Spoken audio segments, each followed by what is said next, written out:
So we have here Jason Charles Miller, singer, songwriter, guitarist, producer. What else do you do? I know you do like a million different things. Um, I guess voice actor is kind of at the top of my list. Okay. Um, and amongst many of the other tags that you do Mm-hmm. and more. So I guess the main question is how did you essentially fall into this wonderful world called the music industry? Do you remember how far back you fell into this or Is the music industry that wonderful of a world? I'm not sure. Music is wonderful. I'm not sure about the industry necessarily. okay. Um, but yeah, no, like I've been performing in front of audiences since I was 5 years old, and Hmm. I think I got my first record deal at age 19. I've sort of just I'm what they call a lifer.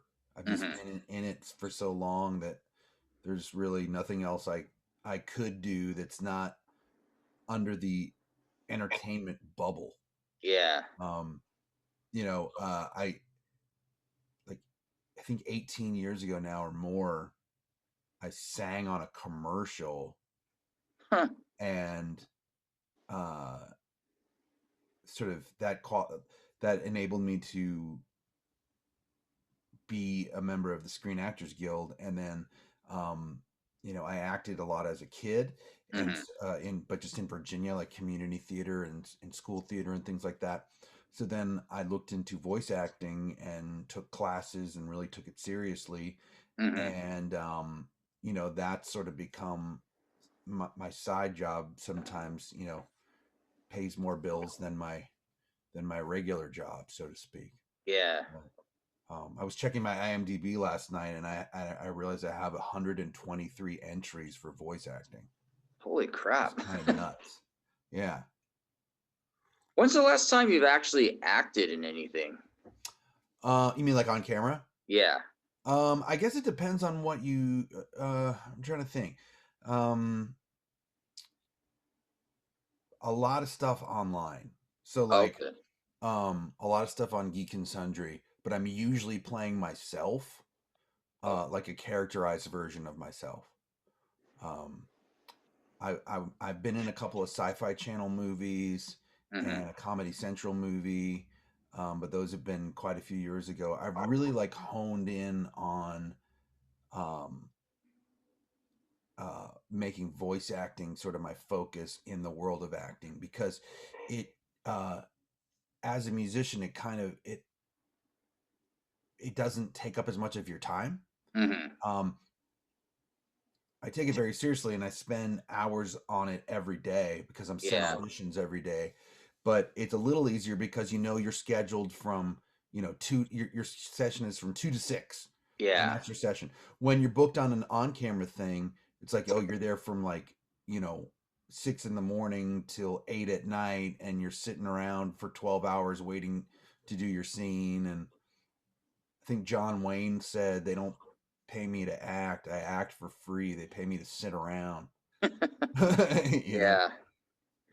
Yeah. It sounds like it's. Yeah. So what's like the most known thing that maybe what's the best way to put it? What's like the most like notable thing that you've done that we would have heard you in? Oh sure. I mean, I'm in World of Warcraft. I'm in um I'm in the Final Fantasy 14. I'm in the Final Fantasy 7 remake. I'm in the anime Attack on Titan. Uh, Okay. I'm in a, I'm in a brand new anime that just posted to Netflix like 2 days ago. Hang on a Okay. second. I got to remember the name of it. I know that's silly, but sometimes uh, when you work on stuff, let's see, what is it called again? I'm gonna get it.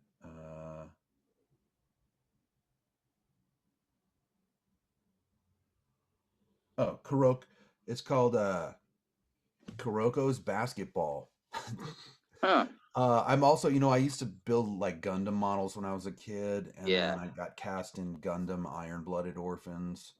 Um, uh, So that was like a really cool thing to be a fan of anime and like Yeah. a certain anime that you're a fan of, and then be cast in it later. Um, one of my two big,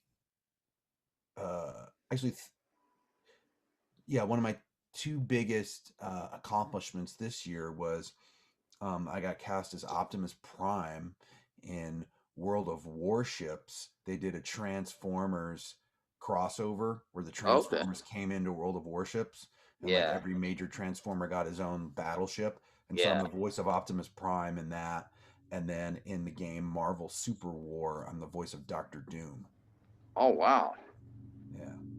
That's pretty cool. I mean, it's like Yeah. I don't know that many people who do voiceovers for like games. I mean, that's kind of a big deal. So. Yeah. And then the cool thing is when people find out I'm a musician, Hmm. sometimes the paths cross. They don't always cross because, with games and shows, the music department and like the voice acting department, they don't always really talk to each other, right? Yeah. Um, but when the composer of Final Fantasy 14 heard my voice, they offered me the role of singing the theme song to Shadowbringers. So Oh not wow. only do I act in the game as a character, I'm also singing the theme song. And then in DC Superhero Girls on Cartoon Network, this year I also sang two songs for the character Ra's al Ghul. Hmm. Uh, by There was an actor that played his speaking voice, and then I played his singing voice. Oh wow. Yeah. Huh. Do you have any goals of any anime series that you'd like to voice on that you haven't done yet, or? Sure. I mean, we're always, I if they made more Castlevania, I'd love to be in that. Um, but really, the I grew up as a huge fan of Leiji Matsumoto. Like he created Yamato and Galaxy Express. Yeah. So anytime they remake any of those, I'm always trying to campaign to get in one of those, Okay. even if it's just Fourth Soldier on the left. Yeah. you know. Yeah.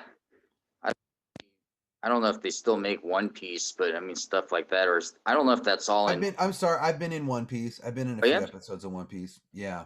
Okay. One of the characters I played was named Barry Good, and his powers were like he turned into like blueberries and then exploded. Oh okay.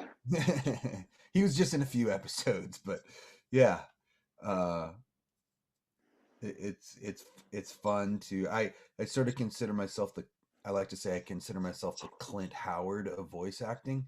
It's because I'm like Clint Howard's kind of in everything, but he Yeah. might just play like the best friend for a little while, or he's in like one episode of this or two episodes of that. Like that's me. If you look at my credit list, it's sort of my voice acting career, which you know I'm totally cool with. Oh wow. So yeah, those are gigs that I mean, it's like even if you are a regular musician, it's kind of hard to get in because they don't necessarily just because you play guitar doesn't mean it always fits with what they want. So Oh, sure, absolutely. It's been something that I've hustled at, we should say, because that's the theme of the show. yeah. It's something I've hustled at for many years on the side, as the side hustle and cultivated that and really like made it grow. But I never really pushed the other parts of what I do um, too hard. I just sort of let Mhm. people discover that naturally. Okay. Have anybody that you've worked with on the sorry, have they been fans of your music, whether they want to admit it or not, or Yeah, well, one of the first anime roles I ever got, the director Taliesin Jaffe knew who Godhead was. We met mm, at an anime convention, but he mm-hmm. knew who Godhead was, and you know, I think he gave me a shot a little bit because of that. Oh And wow. I mean, we've been friends ever since. But uh, you know, there's a chance that helped me get that first role past the singing in the Pop Tarts commercial. Oh, that's cool. So okay, I guess that leads to the next part about the music. So I'm sure there's people aside from the folks that know you from your current project, they know you from many years of Godhead. So, Mhm. so how long have you been doing? When did you start Godhead? Man, I started what eventually became Godhead like in 1990, mm, like in 1992. Oh, wow. So I guess we're getting close to the 30-year anniversary. Okay. Um, it was originally we were called Blind, and then we changed our name to Godhead in like '94. Okay. But yeah, so and then we signed our first deal with a label overseas in Yeah. Europe in '94, toured over there in '95 and '96, signed with Soul 3 Records, which eventually became The Orchard. And Okay. then in '99, that's when we caught the attention of Marilyn Manson and his management team, and that's when they were launching their label, and that's when we signed to Posthuman Records at the end of '99, beginning of 2000. Yeah. Because that was that time. I remember that time because that was really when you guys went from like really the small indie label level to kind of, I guess you can call it a much bigger audience because obviously you did things like Ozfest and Oh toured. yeah, man. I mean, it changed our lives like 100%. Did you know about us before then, or is that when you discovered us? No, I met you. When was that? Like in the mid '90s, I think. Oh, like at Concrete Yeah. Foundations Forum? Yeah. That was, Yeah. yeah, when you still had a mohawk. So Yeah. Oh, those days. I don't remember who was in I the long band. for just being able to grow hair on the top of my head, but I've made up for it down here, I guess. I don't remember who was in the band. Maybe Uli was in the band. I think Uli was in the band then. Uli and Mike were probably in the band but we probably still had Bruce and John on drums and bass, and then that changed. I think. Yeah, I don't think James was in the band yet. Yeah. Well, James has been in the band like 8 different times, right? Yeah, a few times. Yeah. He was kind of a confused soul at the time, but tell me about the like those days of like working with Marilyn Manson because I mean he's an interesting character and he tried launching a label before he just went back to just being a straight artist. So what was it like working with a guy like that, and what did you learn from that you take towards what you do today? Well, I learned a lot from that. I mean, I I, I learned um I guess I learned what to say and what not to say, and like how to navigate dealing with a lot of people. I'm super grateful for that time, and it's enabled me to Hmm. still have a career today because all the people that I met from that time, it helped me branch out and do more things. Hmm. I definitely have regrets. I think it'd be silly to say I didn't have regrets, Hmm. because I feel like um, at one point or another, I kind of blame myself for the the way things ended. Hmm. But I'll always be super grateful to, for 2 years straight, we were working constantly with him, on tour with him, with the label, working on the next record too. And, it was kind of it was a, it was a time when, if an artist has a label, they usually do it as a division of a bigger label. So Yeah. we were actually a division of Priority Records, which was Yeah. owned by EMI. And in the middle of our promoting our album, our Priority Records got merged into Capitol Records. So then we Oh, found ourselves on Capitol Records with a new staff that didn't really know who we were or care about who we were. And you know, I have the dubious distinction of saying I've never been signed to Capitol Records, but I've been dropped by Capitol Records. um, but I feel like, at that time tensions were so high, um, and our future was, label wise, was so sort of confusing that, um, I probably could have handled that better. Hmm. But you live and you learn, right? Yeah. But I feel like if I didn't handle it perfectly, I guess I handled it okay because I still have a career, Yeah. you know. But it wasn't ideal. But I think a lot of things that I learned about that time was just to not let your emotions get in your way. I mean, we're taught as artists to be very emotional, right? Because Yeah. we're taught to use our emotion in our art, and in Yeah. our creation. But then you juxtapose that with, um, having to be a business person at the same time. Yeah. Okay.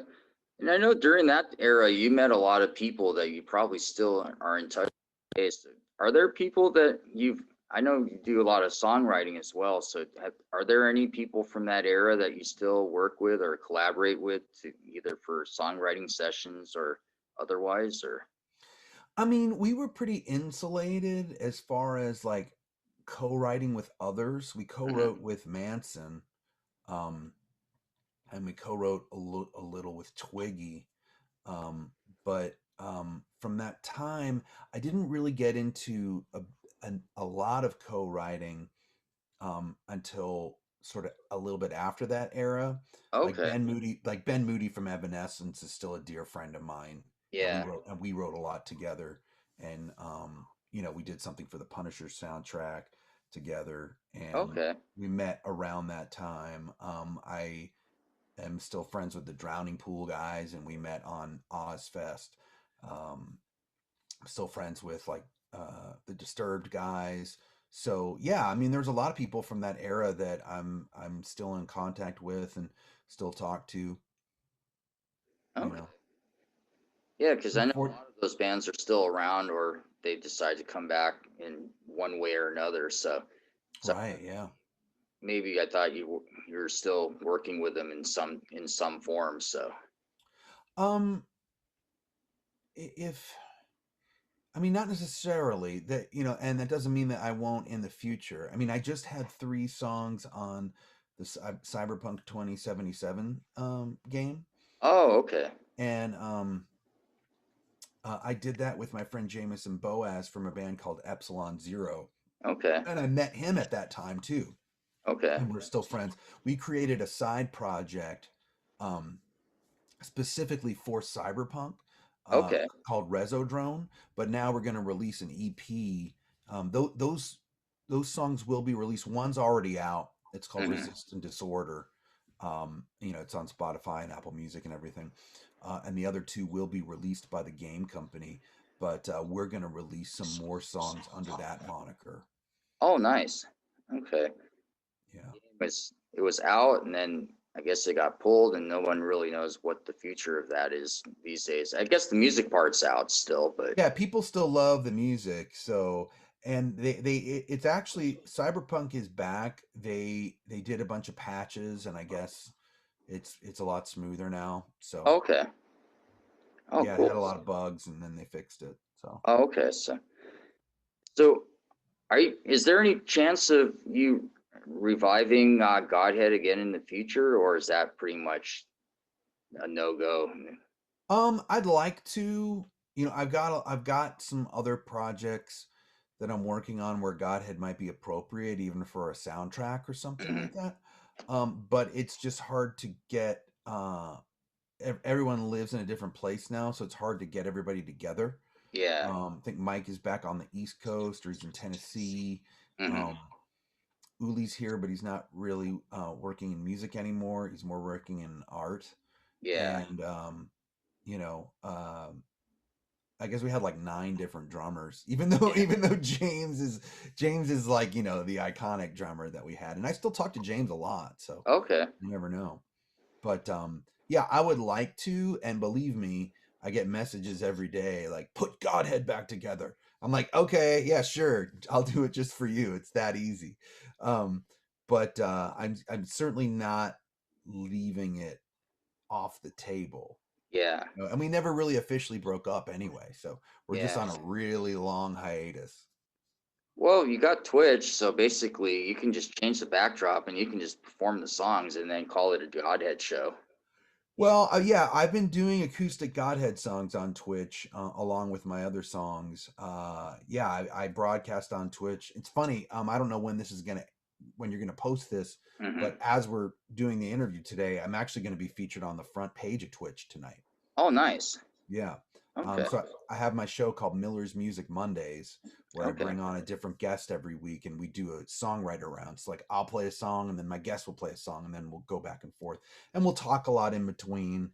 And so my Okay. guest tonight is Dwayne Betts from the Allman Betts Band, who grew up on tour with the Allman Brothers. So Oh, uh, nice. he's got a lot of really cool and interesting stories. And so yeah, I've had a really good relationship with Twitch over the years, uh, working on Geek and Sundry, and then now that I launched my own channel this year, Hmm. the music department at Twitch has been really helpful to me.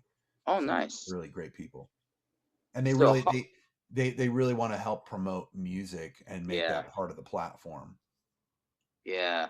I mean, you're one of these guys that's been on Twitch like way before this whole influx of musicians jumped on board this past year. So you've had it for a few years, right? Yes, but only on other channels. So like I used to host a show on Geek and Sundry, which is actually more like a tabletop role playing game show, Oh, uh, a- and and they had variety shows and things like that. And so I was on a lot of their shows, doing some music there. hmm. But really, I didn't really launch my Twitch channel in earnest until the pandemic hit. You know. Oh, okay. Oh, I thought you had your channel much longer than that. So, No, just working on other people's channels. oh, okay. Wow. Okay.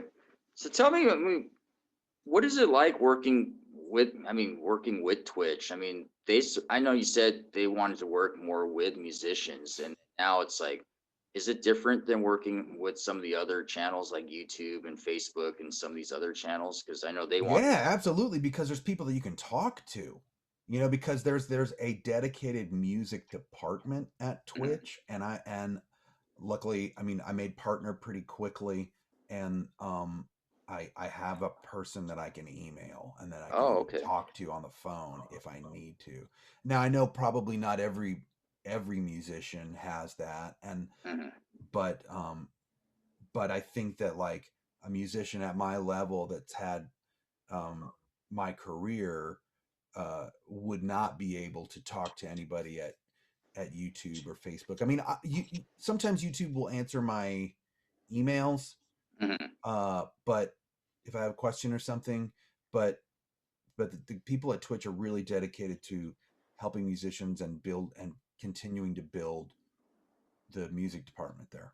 Oh, nice. So, do you have any plans of doing any like Twitch exclusive music? Kind of like I don't. Their plans are kind of like what that guy Logic was doing with them. Do you have any plans of or anything of that sort, like doing something directly through them or Not yet, but I mean, sky's the limit. Who knows? yeah. So your channel, so you said you just bring a different artist on and you just kind of you just talk and then you do songs and he they do one of theirs. Is that how it works or Yeah. Mm-hmm. And then I do post it to YouTube later. okay. Um, yeah, but I've had like Ellis Hall from Tower of Power. I've had some. I really just bring on my friends, Hmm. because it's way easier and but I'm fortunate enough to have had a lot of talented friends in my life that can just Yeah. come on and we just shoot the shit and play songs and people dig it. And then Okay.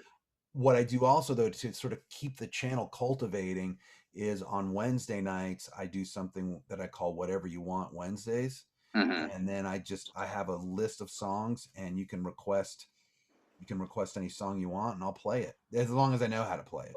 Okay. So your stream days are Mondays and Wednesdays? Yeah. Oh, And then nice. Tuesdays, starting back up in a couple weeks, I have a show on the Codename Games channel, Mhm. and I do a show called Bardic Inspiration, where a co-host and I will write a song in real time while the chat helps us. Oh, nice. Yeah, so Codename puts out a game called Idle Champions. And Hmm. so we write a song about a different Idle Champions character every week, which is tied in with Dungeons and Dragons because there are Dungeons and Dragons licensee. Oh, So okay. it's a lot of iconic characters from the world of Dungeons and Dragons. And we write a song about that character every week while the audience helps us, and then Hmm. in 2 hours we have a completed song. Oh, nice. And now what I'm doing for that is we're taking 8 of them and I'm recording them in the studio for real, and then we're going to insert them in the game. Oh, nice. So it's Okay. sort of like these hive mind written songs, uh, that are specifically for a specific project. This, and been a really fun Experiment. We've done 20 episodes already, so Oh, we've written wow. 20 songs. Yeah. Wow. I didn't know about that one. I think I knew about the other two, but yeah, so. Well, it's not on my channel, so it's hard. Like I don't have it like as advertised, and we're on hiatus right now, so we're starting back up in 2 weeks. So I don't Oh, know okay. how you possibly missed it. Okay, gotcha. And then we can talk about obviously your current project, the Jason Charles Miller project. So, Hmm. so how you've been doing that for a few years now, right? Since Yeah, since 2009. oh, it's been that long? That's when I put out my first acoustic EP. Yeah. Oh, okay. I was trying to remember when you started it. I couldn't remember when. I thought it was more recent, but No, yeah, I know. It's weird that 2009 is like 12 years ago now. you're like, yeah, Whew. you're a new project that you started 12 years ago. Yeah, that's Yes. okay. I mean, to a lot of people, I'll always be the Godhead guy, Yeah. so anything that I do will always be reflected as the Godhead guy, and that's fine.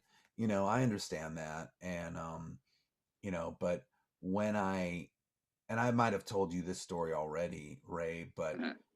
when I decided to start putting out solo material, my thoughts behind it were, look, Godhead has a certain sound, a certain way that we do things. There's also a lot of electronics involved in our sound, and I want to do something completely organic that's completely opposite of that.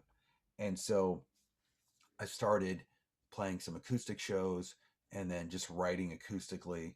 And look, a song's good if it sounds good with just a singer and a guitar, right? Yeah. Um, so that's why I put out my acoustic EP, and then I started building things back up. And I grew up in Virginia and always loved country music. So Hmm. then I started traveling to Nashville and writing with a bunch of writers there. And it now, I don't know how many albums later, but it's I've really sort of discovered my signature sound as a Okay. solo artist, which is somewhere between country and rock and goth. Um, it's this weird thing. It's just me. Yeah. So I have 2 albums coming out this year. Oh, nice. On March 26th, I have From the Wreckage Part 1. And then in September, it's going to be From the Wreckage Part 2. Okay. And um, they're sort of mini albums. So it's 7 songs each. So Okay. just as many songs to be considered an album, which apparently is 7 songs. So by the end of the year, you will have heard 14 new songs from me. Oh, nice. Okay. Not to mention all the other things that I'm working on. So, Yeah. Yeah. You try to stay busy however you. well, I think it's just really important, especially in today's, in the way the music industry has changed so much.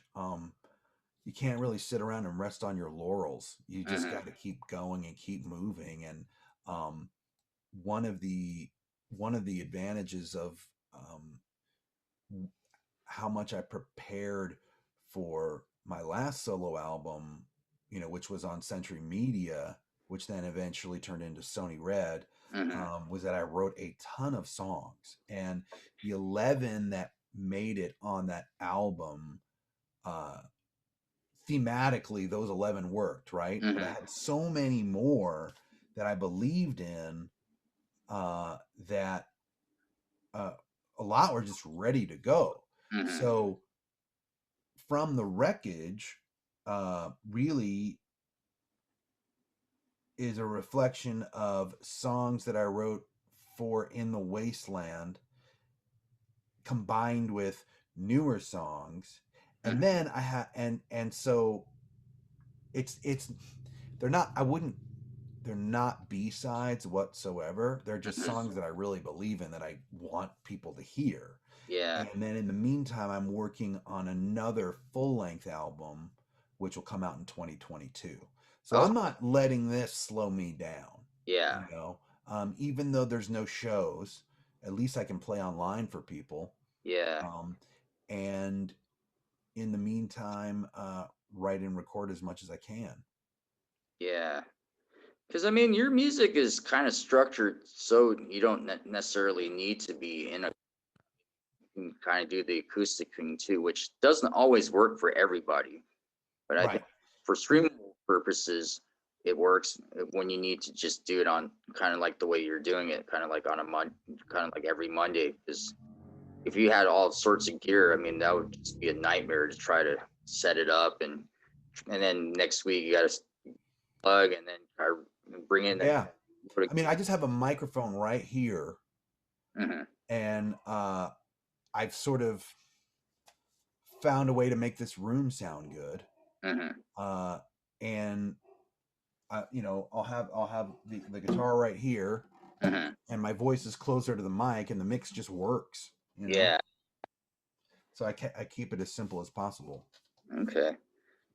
I remember maybe towards the beginning of your career. I know when you were still experimenting with your solo, you're working your way into Nashville. I guess there's I guess the purists that weren't a little iffy on what you're doing, and then you came up with that song "Uncountry." Do you feel like that song sort of unintentionally kind of sent a message like you don't necessarily need to be a certain way to do country music, and it can come in all different forms? Yeah, absolutely. And I think that like the song went on to be a soothsayer, because I think it went on to be proven true. Yeah, because I mean, it's like country music. I mean, it's like in a weird way, even though this isn't really country music, but someone like that Little Nas X song. I mean, when he's winning an award at the CMAs, and you're like, how is the guy that with Trent Reznor and Billy Ray Cyrus winning an award? So that, I guess in a weird way, I guess that falls under the country category as well. So Yeah. And I was really happy for that too, because I worked with Billy Ray Cyrus on his 2016 album. I helped co-produce it. oh, nice. So yeah, it's called The Thin Line, and you know, he's a joy to work with. So it's nice to see him get continue to get accolades. You know. Okay. Do you think like Nashville as a music scene and a music town has sort of changed where it's not really like this insular town and it's starting to grow? I guess whatever people think it is. I'd say so. Yeah. I mean, it's hard to. So I started traveling there like in 2010, Hmm. and for many years to write and to meet people and just continue to work. So, and it's changed a lot since in the last 10, 11 years, Hmm. and it's changed a lot before then. So, um, yeah, I would say it there's a lot of opportunities there for people, for sure. Yeah. Do you think it's gonna? Do you see it growing maybe beyond just like? I guess for I guess the question I have is I know Nashville has been known to be more like country and Americana music, but do you see it being maybe expanding into other areas too that maybe that they didn't have before or Yeah, and I know it already does. You know, it already has.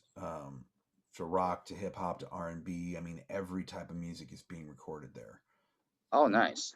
Okay. Because I know a lot of people throughout this past year left LA for their respective reasons. I know that was one of the destinations that people moved to, and I guess they felt that they had more opportunities down that way. So, Yeah, I mean, look, we're in a scary time right now, and I don't blame anybody for leaving right mhm. now. You know, I I'm not leaving, but I understand why people are, and wish them well. So, Okay, cool. So, all right. So I guess I can wind down, but so I know you said you talked about your forthcoming music, but do you have anything else you got coming up that you want to plug that you haven't yet? let me think. Ragnarok. Yeah. So, when are you gonna post this? I'm hoping in the next couple weeks. So, Okay. Yeah. It's already been announced. I think it's already been announced, or will be in the next couple of weeks. Um, so my project Rezo Drone is from that we created for the Cyberpunk 2077.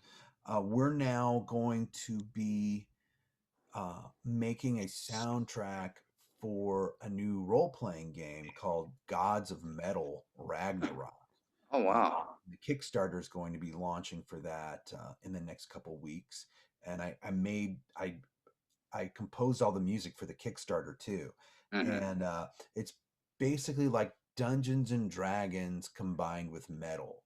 So we live in the world of Mundania, and Yeah. then we occupy avatars that live in the world of Ragnarok, and like every character class is based on a different uh, like style of metal musician.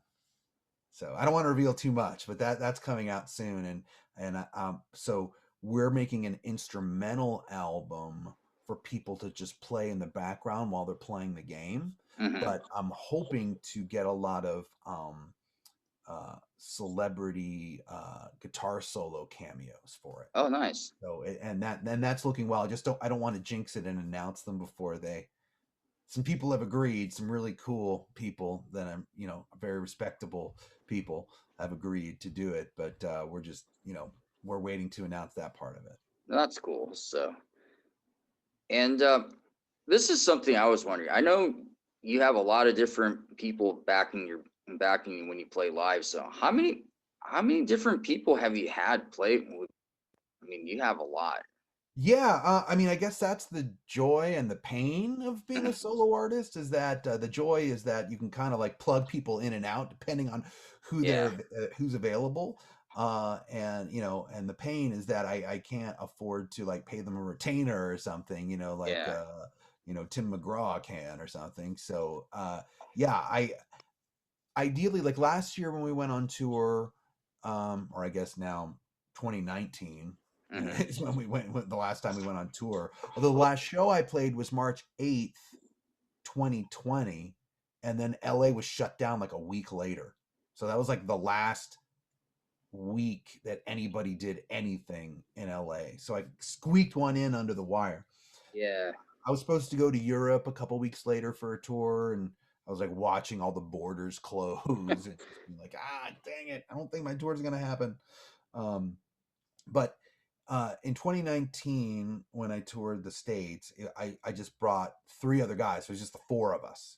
But okay. when I play in LA, I like to have a bigger contingent. So obviously it's like I'm on guitar, another guitar, bass, drums, and then I might add a utility player, a fiddler, and a piano keyboardist, and like a dedicated backing vocalist too. So Yeah, sometimes there's like eight of us up there, eight or nine of us up there.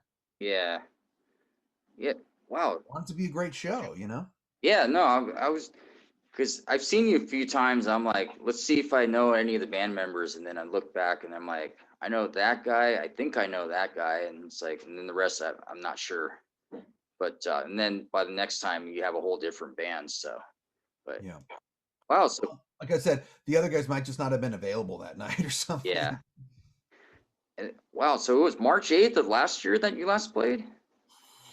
Yeah. Now I did do an acoustic show at the Whiskey in July to no fans.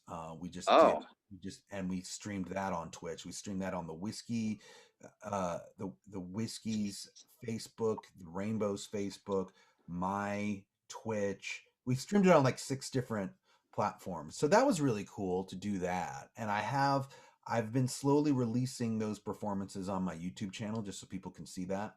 oh, cool. But so I brought my guitarist Gary Joseph Potter Jr., who also plays with the band Daughters, and I brought him, and it was just the two of us to make it, a little more interesting than just me by myself. Okay, that must have been weird playing a show to like nobody. Yeah, it was a little weird, but it kind of felt like sound check. Okay. It felt like a sound check.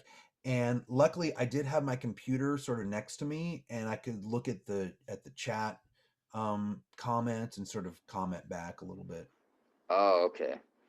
So even though there's like 9,000 people watching, you just look to see that they're all on YouTube or whatever channel you're on.